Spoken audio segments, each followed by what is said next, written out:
Skeptics like to challenge everything, well, except their own skepticism. They are unable to settle on any truth. Why is that? It's actually because the truth isn't their thing.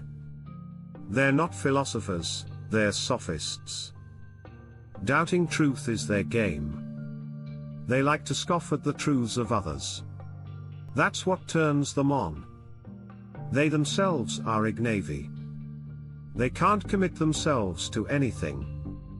They're just a peculiar strain of relativists and subjectivists. Where the standard relativist and subjectivist says, all is true, the skeptic, the non-standard relativist and subjectivist says, all is false. Skeptics are just pessimistic relativists and subjectivists. The usual variety are sunny optimists. Saying that all truths are in fact equally false is every bit as bad as saying that all truths are equally true. The motto of the assassins was, nothing is true, everything is permitted. Albert Camus wrote, everything is permitted, exclaims Ivan Karamazov. That, too, smacks of the absurd. But on condition that it not be taken in a vulgar sense. I don't know whether or not it has been sufficiently pointed out that it is not an outburst of relief or of joy, but rather a bitter acknowledgement of a fact. The certainty of a God giving a meaning to life far surpasses in attractiveness the ability to behave badly with impunity. The choice would not be hard to make. But there is no choice, and that is where the bitterness comes in. The absurd does not liberate, it binds. It does not authorize all actions. Everything is permitted does not mean that nothing is forbidden. One might also say that to doubt all truth doesn't mean that truth is forbidden. It just means that you yourself can't access it. The doubt lies not with the truth, but with you. It's your thought processes that are wrong. You cannot accept that 1 + 1 = 2.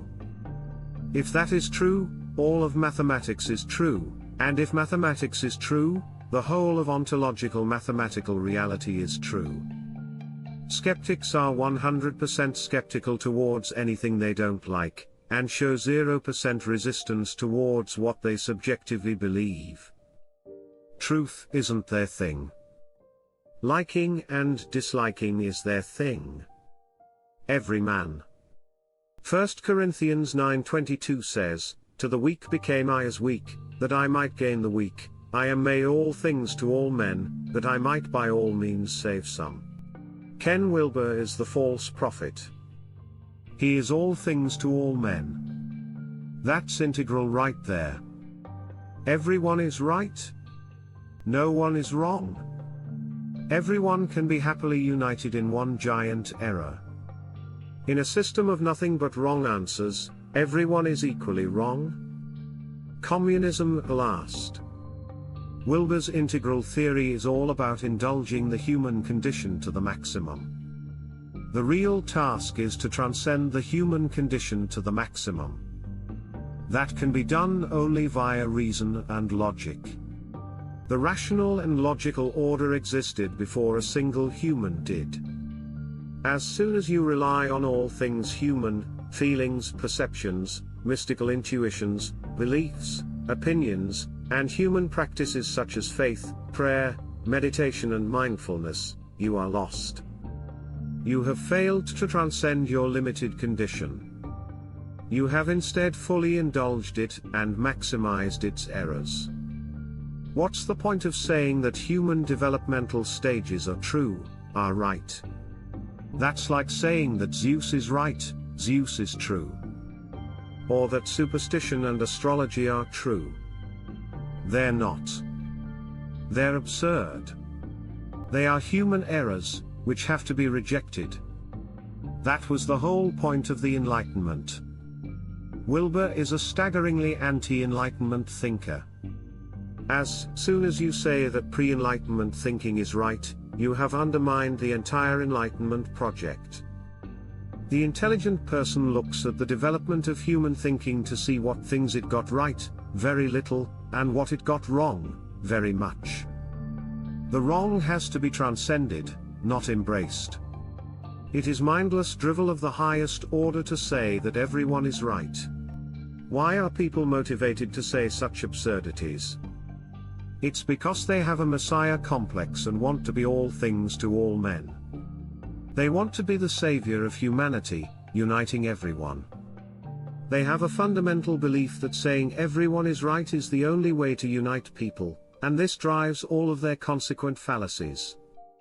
In fact, truth is only for a tiny number of people, the most cognitively capable, as opposed to those best at faith or meditation, and they are the pathfinders who will lead forward the human race, against tremendous resistance by the masses.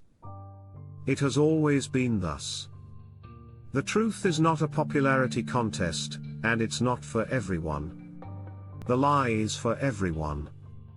Everyone can believe their own bullshit.